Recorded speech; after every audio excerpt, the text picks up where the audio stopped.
یہ breaking news آپ کے ساتھ شیئر کی جا رہی ہے۔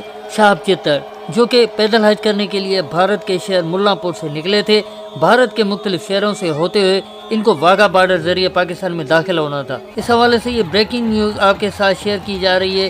شہاب چتر 58 دن سے اس سفر پر تھے، وہ کچھ ہی دیر میں واگا بارڈر پر پہنچنے والے ہیں۔ یہ بریکنگ نیوز آپ کے ساتھ شیئر کی جا رہی ہے کہ شہاب چتر جو کہ بھارت سے 58 دن پہلے نکلے تھے، وہ واگا بارڈر پر پہنچنے والے ہیں۔ ہمارے ذریعوں سے یہ پتہ چلا ہے کہ پاکستان میں ان کا تاریخی استقبال کیے جانے کے انتظامات مکمل کیے جا چکے ہیں۔ سننے میں آ رہا ہے کہ پاکستان کے ex prime minister Imran Khan خود ان کا استقبال کرنے کے لیے واگا بارڈر جا رہے ہیں، جبکہ پاکستان کے مختلف سیاسی، سماجی اور مذہبی رہنما اس موقع پر شہاب چتر کے استقبال کے لیے موجود ہوں گے۔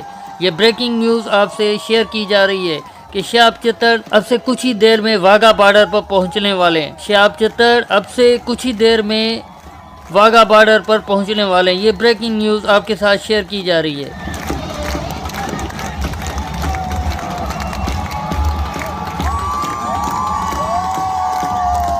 شہاب چتر اب سے کچھ ہی دیر میں واگا بارڈر پر پہنچنے والے ہیں۔ یہ بریکنگ نیوز آپ کے ساتھ شیئر کی جا رہی ہے۔